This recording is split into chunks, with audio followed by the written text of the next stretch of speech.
Welcome to the Dup Dive. We're your shortcut to getting informed on some really big ideas. And today we're looking at something I think, well, a lot of us feel, how less can actually mean more. You know that feeling? Just surrounded by stuff. Why do we get so much? Yeah, it's a huge question. And Joshua Becker, in his book, The More of Less, he tackles it head on. So for this deep dive, we've pulled out, the core ideas, the advice, the stories from the book. He basically lays out this path, promising that less can actually mean more, a whole lot more. A whole lot more. And we're going to unpack how that works for you. So this journey for Becker, the author, how did it start? It wasn't some instant thing, right? It began somewhere pretty everyday. Oh, completely every day. Chaotic, actually. His garage, picture this, Saturday morning. I can picture it. His two-car garage is just jammed. Boxes, bikes all tangled up, hoses kind of slumping everywhere. He literally had to turn sideways to get past the clutter to his car. Wow. Been there. And then the real moment hits. His 5-year-old son, Salem, comes out. Just wants to play, but Becker's totally lost in the garage mess. Just cleaning, organizing endlessly. Oh, that's tough. Being pulled away from family time by stuff. And wasn't there a comment from a neighbor? Yes. His neighbor, June, she sees him struggling and, kind of sarcastic but spot on, says, "Oh, the joys of home ownership." And Becker just replies almost automatically, "You know what they say, the more stuff you own, the more your stuff owns you." Oof, that hits hard. It did for him. Yes. That was the spark. He suddenly saw it clearly. The possessions weren't bringing happiness. Worse, they were actively distracting him from what did bring happiness, like playing with Salem. It's that hidden cost, isn't it? Not just neutral, but actively taking away. And that realization, that was the seed for his blog, Becoming Minimalist. Exactly. It became this huge passion project, then his full-time thing, reaching over 1 million readers monthly, because that core idea resonated. Our excessive possessions are not making us happy. Even worse, they're taking us away from the things that do. So think about it, all the time spent managing stuff. That's time not spent on what really matters to you. Letting go of the unimportant stuff frees you up for the important stuff. It's about clearing that path. Okay, so let's quantify this. What's the scale of the problem? The book has some stats, right? Startling ones. Oh, yeah. Really eye-opening. Like, Americans today consume twice as many material goods as 50 years ago. Twice as much. Well, And get this. The average American home has nearly tripled in size over that same time. bigger homes. But still crammed. The average home apparently contains around 300,000 items. 300,000. That's hard to even imagine. It really is. And despite these bigger houses, the clutter means, well, the U.S. Department of Energy found 25% of two-car garages can't fit any cars. No cars in the garage. Because stuff. Exactly. And another 32% can only fit one car. It explains why home organization is now an $8 billion industry. $8 billion. And growing 10% a year. Plus, 1 in 10 American households rents off-site storage. That sector's been the fastest growing in commercial real estate for 4 decades. That says it all, really. We have bigger homes, but still need more space just for our things. And the financial side, debt. Yeah, that's grim too. Average household credit card debt over $15,000. Mortgage debt over $150,000. And you listening probably recognize this, right? You see it. The stuffed closets, the drawers that won't close, the crowded floors. And that's why Becker argues this isn't just about tidying up. The payoff is bigger. It's a more satisfying, more meaningful life. He calls minimalism an indispensable key to finding that better life you might be searching for. So beyond just a clean house, what are these bigger rewards, the unexpected benefits of having less? Well, the most obvious one maybe is more money. Seems simple, but yeah. Buy less stuff, spend less money, not just buying it, but maintaining it, storing it, managing it. It all costs. Right, the hidden costs add up. So financial freedom, for many, isn't about earning more. It's about owning less, needing less. It changes your whole money mindset. Okay, more money, that's compelling. What else? More generosity. When you're not constantly acquiring, when your lifestyle costs less, you have more resources, time, and money to give. You can support causes you believe in. Spend money on things, Becker calls, worth vastly more than material accumulation. That's a powerful shift, using resources for impact. And closely tied to that is more freedom. All that excess stuff, it can feel like chains, right? Physically, mentally, financially. Definitely, the upkeep, the worry. Every unnecessary thing you remove, that's a little piece of freedom coming back to you. Freedom from debt, freedom from stress, freedom to just live. Okay, those are quite tangible. What about the psychological shifts, the internal benefits? Those are huge too. Like less stress. Simple example.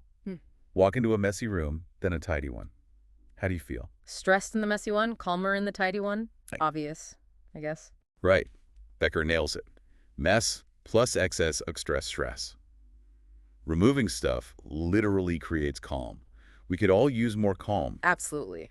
Then there's less comparison. Owning less, intentionally, helps you step off that treadmill of comparing yourself to others, especially now with social media. Oh yeah, the endless highlight reels. Exactly. Minimalism offers an exit ramp, and that leads to more contentment. Because let's be real, buying stuff never really satisfies, does it? Not for long, usually. There's always something else. Breaking that cycle lets you figure out what truly makes you content or discontent. It's deeper work. More time, more money, less stress, less distraction, more freedom. I mean, who wouldn't want that? It sounds amazing. It does sound appealing, doesn't it? But I can imagine for someone listening, maybe someone who loves collecting or has kids, the idea of less might feel scary, overwhelming even. That's a really common feeling.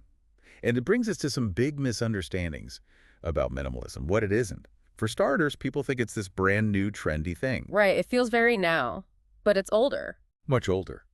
Becker points out it's been practiced and encouraged for thousands of years. Right. Thinkers like Jesus, Buddha, they valued simplicity. Dwayne Elgin called it voluntary simplicity. He said the value isn't new, but the conditions of our world, this abundance, make us see it fresh. That's a great perspective. The wisdom is ancient, but the context is new. Okay, what's another big misconception? Like, does minimalism mean you have to live in a bare white box with, like, 3 forks? No, definitely not. That's a common caricature. Becker talks about rational minimalism or strategic minimalism. It's not about deprivation. It's about intentionally getting rid of what isn't necessary for your life goals. So it's personal. Very. He uses his own example. Yeah. Got rid of golf clubs because golf wasn't a priority for him anymore. Yeah. But he kept a big dining table. Why? Why? Because hospitality, hosting church groups, that was important to him. The table served his purpose. So the idea is live with whatever possessions give you the life you want. Intentionality. That's the key word. Okay, that leads to the next misunderstanding. People mix up minimalism with just organizing, right? Yes. Huge difference. This is maybe the biggest misconception. Minimalism is not just organizing your stuff. How's it different? Organizing seems good. Organizing is okay, but it's often temporary. It's just rearranging the clutter. As Courtney Carver, another minimalist, famously asked, if organizing your stuff worked, wouldn't you be done by now? Good point. Organizing doesn't tackle the root issues. The debt, the constant desire for more, it doesn't force you to ask why you have this stuff. Minimizing, on the other hand, it changes our hearts and changes our lives. It aims for a permanent solution. So organizing is rearranging, minimizing is rethinking. Exactly. Organizing is better than nothing, sure, but minimizing is better by far. Okay, so if it's not about having nothing and it's not just organizing, what's the core? Yeah. It sounds deeply personal, about finding your path. The book uses a story about Jesus. Yeah, the rich young ruler. It's a powerful example because it's often misunderstood. Jesus tells him to sell everything and give it to the poor. Right, which sounds extreme, like a command for everyone to be poor. But Becker argues it wasn't about making him miserable or just a ticket to heaven. It was an invitation to a better way of life for him. His possessions were literally keeping him from truly living his specific purpose. Ah, so it was about a specific blockage. Exactly. Contrast that with the story of the formerly homeless man from Gerasa. Jesus tells him to go home. Different instructions for different people. So the message is, there's no single rule. Precisely. No one-size-fits-all approach. People are called to fulfill different roles, created for unique purposes. Your path won't look like mine or Becker's or anyone else's. That really empowers you, the listener. It's about figuring out your dreams, your passions. What do you need to fulfill your unique role? Exactly. And the book gives examples of how different this can look. Annette Gartland, a freelance journalist, lives out of a suitcase, no permanent home. Dave Bruno did the 100-thing challenge. Wow, 100 things total. Yeah. Then Colin Wright, he fit everything in a backpack and moved countries every few months. These aren't prescriptions. They're just illustrations of how varied minimalist paths can be. Your path is unique to you. Okay, so it's personal, but we're swimming against a pretty strong tide, aren't we? Consumerism. Yeah. How did owning things get so tangled up with being happy? Well, according to Becker, it wasn't an accident.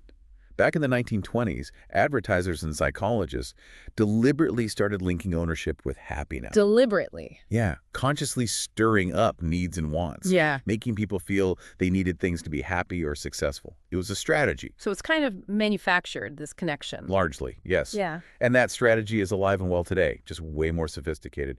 Brands become status symbols, prerequisites for getting respect. The underlying message is often that life is about self-gratification, and buying stuff is the way to get it. And you see it everywhere. Commercials, billboards, measuring national success by GDP, the American dream often framed in dollars and house size. It's baked into the culture.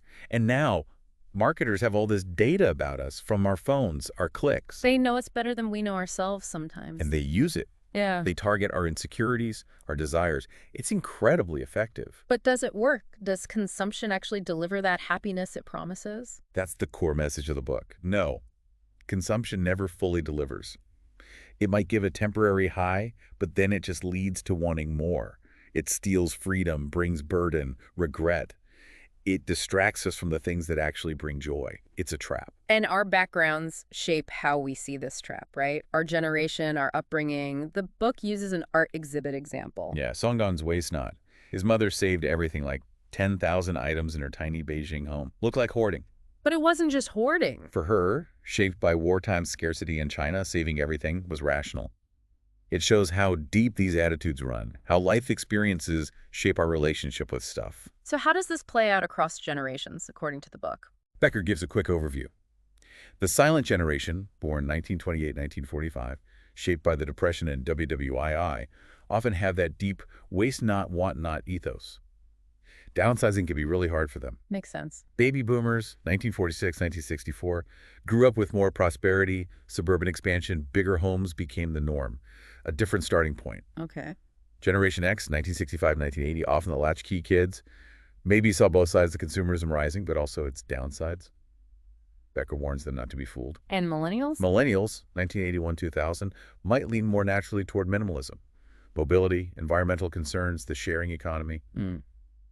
But also, the Great Recession and student debt made many more cautious about accumulating stuff. It's really worth thinking about, isn't it? How your generational experience might be influencing your habits around buying and keeping things. Absolutely. And across all generations, there's this common trap, confusing excess with success. Thinking more stuff means you're doing better. Right.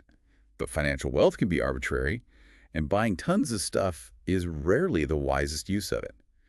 Real happiness, Becker argues, is often found in a simpler, more contented life. Okay, so we know consumerism is powerful. We know marketers are sophisticated. Yeah. How do we actually spot their tricks, the tactics they use to get us to buy? Yeah. They spend billions on advertising for a reason. It works.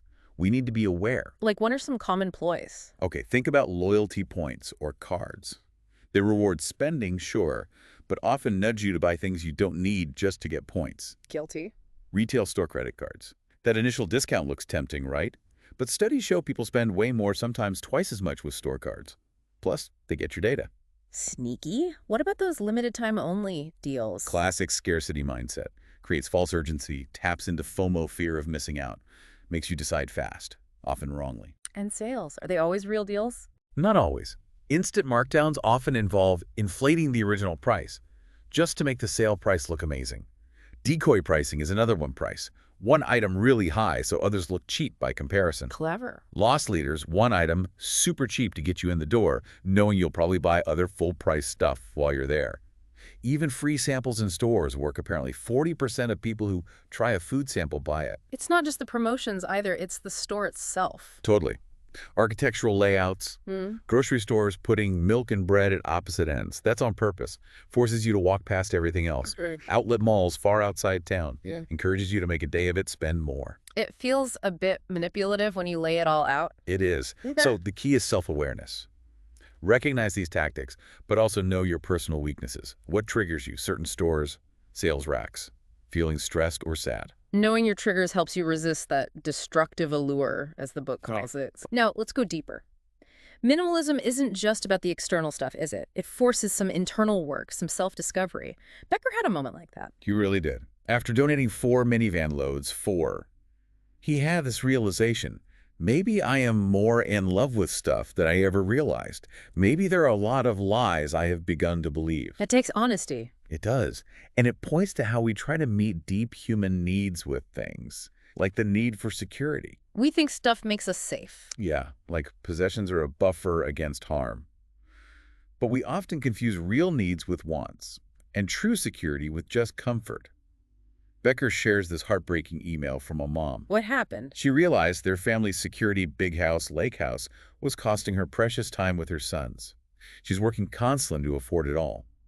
True, lasting security, the book argues, comes from rich relationships, not stuff. Relationships, not possessions. Okay. Yeah. What other needs do we try to fill with stuff? Acceptance. We worry what others think. Sure. Will they judge our old car? Or slightly worn furniture? We fear embarrassment if we don't measure up? So we buy things to fit in. Right. But Becker flips it. Maybe we should feel embarrassed over how much money we have spent on our own selfish pursuits. It's about changing our own definition of what's acceptable, what's normal. Challenging the status quo. And the third big one, contentment. That endless chase.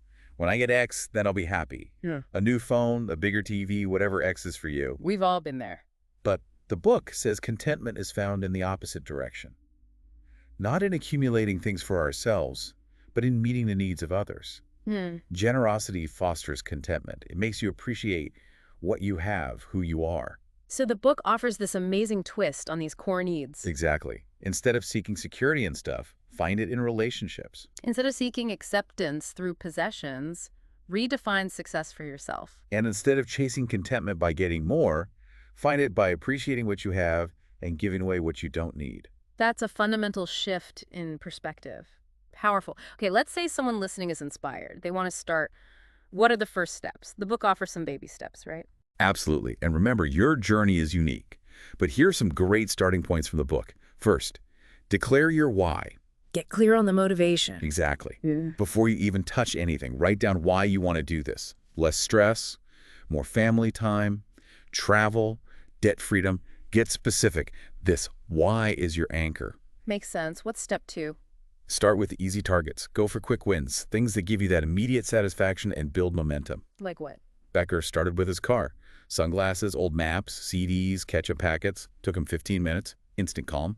Easy win. Find your easy win. Okay, build momentum. Then what? A bigger sweep. Yeah. Then you can go room by room. This is more thorough. Make 3 piles. Keep, relocate, belongs elsewhere. Remove. Keep, relocate, remove. Got it. Then sort the remove pile. Donate, sell, recycle, trash. Crucially, touch every item. Ask yourself, is this clutter? How does he define clutter again? Not just too much stuff. It's anything we no longer used or loved or anything that interferes with the life you could be living. If it's blocking your best life, it's clutter. Interferes with the life you could be living. I like that. Okay, step 4. Eliminate duplicates. This is often easier because you overcome that just-in-case fear. If you have 3 spatulas, maybe 1 or 2 can go. Same for clothes, bowls, tools. Right, you still have 1 left. Less fear. And the last baby step. Share your story. Tell people what you're doing, why you're doing it. Sharing the joy reinforces it for you and might inspire others. It creates connection. Those seem like really practical, manageable first steps, but some things are just hard to let go of, aren't they? Things tied to dreams or strong emotions. Oh, definitely. That's the next level. The book tackles these tough categories head on. One is giving up dreams. What does that mean? Sometimes possessions represent a dream you once had. Becker tells Dave Bruno's story. Letting go of woodworking tools meant letting go of the dream of being an artisan. That's painful. It can be, but acknowledging that a dream must die can free you up to appreciate who you are now and who you can become.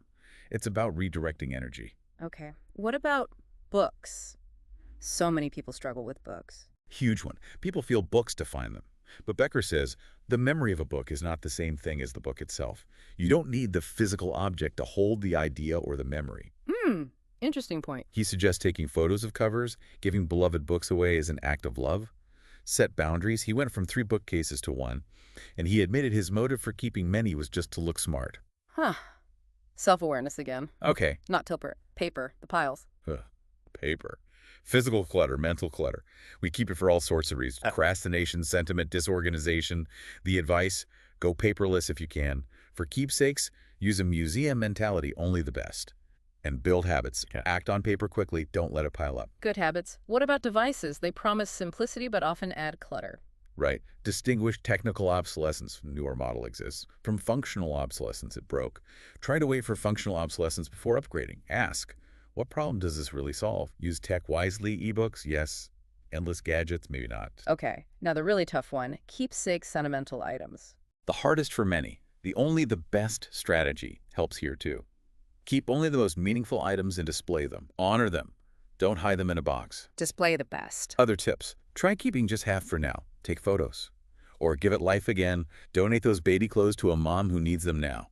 Honor the memory, not just the dusty object. Give it life again. I like that. What about big things like cars, status symbols? Definitely status symbols. And the second biggest household expense. Becker quotes Harvey Mackay. If you can afford a fancy car, you make more of an impact driving an ordinary one. Whoa! Challenge to the ego. Big time. It's about trading down the car to trade up your freedom, your ability to pursue other goals. And the ultimate status symbol, houses. We're told bigger is better. Always. But Becker pushes back hard. Smaller homes are easier to maintain, cheaper in every way. Purchase, upkeep, taxes, energy, foster family closeness, easier to sell. Makes logical sense. The advice: choose shelter based on needs, not what the bank says you can afford or what society expects. Align your home with your life, not the other way around. So for all these tough items, the underlying idea is letting go makes space for something better. Exactly. What you're heading toward is a greater good. It requires perseverance, though. Becker himself almost quit his blog early on. Really? What kept him going? A simple comment from a reader. Come back, Josh. It showed him people were listening, connecting. Perseverance is key. Okay, so once you've decluttered, how do you stay minimalist? How do you maintain it? The book talks about experiments. Yes, experimentation is a fantastic tool. Simple idea. I will live without possession X for Y days, weeks, months. Then see how it feels. Try before you toss. Exactly. Becker's family tried living without cable, certain apps, even stored furniture to see if they missed it. Often they didn't. Their home worked better without it. And even if you do miss it, the experiment tells you something valuable, right? Absolutely. A failed experiment is still learning. Like when they tried having only one car and found it genuinely hampered their life purpose. You learn what enough means for you. Patrick Rohn calls it an ongoing discovery, like a tightrope walker adjusting balance. I like that image. And Courtney Carver's Project 333, that was an experiment too. Yes. 33 clothing items for 3 months. It started as a way to manage her MS stress. It shows you can experiment without immediately getting rid of things. Test the waters. Which leads to the leveling strategy, boxing things up. Exactly. If you're unsure about items, box them up, date the box, put it out of sight. If you don't need anything from it after a set time, you probably don't need it at all. Like Ryan Nicodemus's packing party, he packed everything. Radical, right. Packed his whole condo like he was moving, then only unpacked things as he needed them over 3 weeks. Realized how much he truly didn't use. Powerful way to see what's essential. Is there a recommended time frame for these experiments? The book suggests the 29-day rule. It's long enough to know if you really miss something, but not forever. Try with clothes, kitchen gadgets, decorations. It's the opposite of King Solomon's maximalist experiment, trying everything, getting everything, and finding it all meaningless. Minimalism helps you find meaning before you get overwhelmed. Okay, experiments are great. What about daily habits to keep clutter away? Clutter busters. Yeah, 10 simple daily practices. Make the bed, wash dishes right away, empty trash recycling regularly, leave space in the coat closet, keep flat surfaces clear. The small things that add up. Exactly. Do 1-2-minute jobs immediately. Process mail papers right away. Put clothes away immediately. Do a quick nightly tidy up. These prevent the creep. Those sound doable. Any bigger resets mentioned? Shopping bans can be really powerful. Sarah Peck did a year without new clothes. Katie Walk-Stanley, 8+ years buying nothing new. Kate Flanders did a year buying only essential groceries. It forces you to rethink needs versus wants. Wow, that takes discipline. Another simple one, watch less television. TV is full of ads telling you to buy, and shows often glamorize lifestyles full of stuff. Less exposure helps. Good point. And what about gifts? Holidays, birthdays? They can be clutter magnets. Yeah, big challenge for many. Strategies include making requests known early, experiences over products, needs over wants, suggesting donations to charity instead of gifts, and respecting others' requests when you're the giver. It's about changing the culture around gifting. Shifting expectations. Yeah. And underpinning all this maintenance. Cultivating gratitude. This is huge. Gratitude is the antidote to the greed that drives accumulation. It improves well-being, leads to contentment. How do you cultivate it? Find simple joys daily. Reflect on good things. Keep a gratitude journal. Even try being thankful for inconveniences. It reframes your perspective. It's an internal muscle to build. That internal shift seems crucial, especially when involving family, which can be tricky. The book says sharing minimalism is an act of love. It is, but the absolute #1 rule is live it before you demand it. Parents have to model it first. Kids see hypocrisy instantly. Okay, lead by example. What about younger kids, the Munchkin minimalists? Becker found his own kids thrived with less stuff. The key is explaining why simply, listening to them, working together on what to let go of. Start easy. And set boundaries. Yes, clear boundaries are essential. Toys fit in this bin, art goes in this box. And reward progress with experiences, not more stuff. A trip to the park, baking cookies, show them the benefits of less clutter. It reminds me of that story about the kid with tons of toys who was always bored. Santiago's daughter, yes.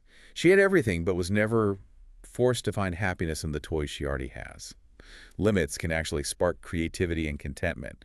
Kids need boundaries. Teenagers are a whole different ballgame, though, aren't they? Peer pressure, advertising. Oh, yeah.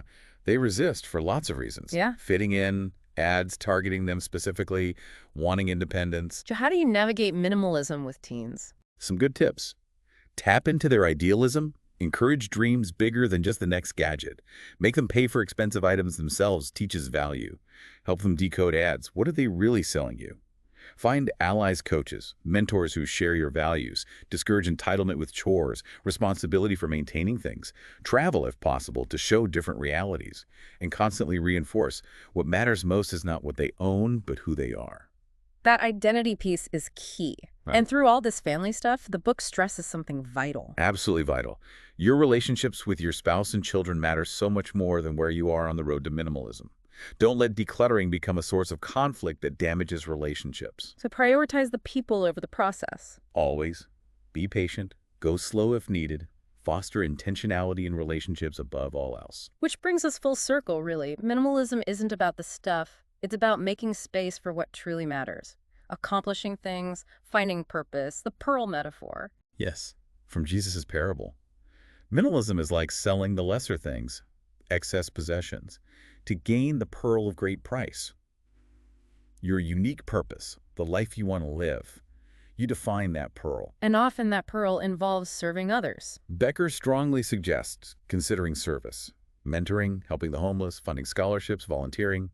Service does more than affect just us. It affects many other people as well.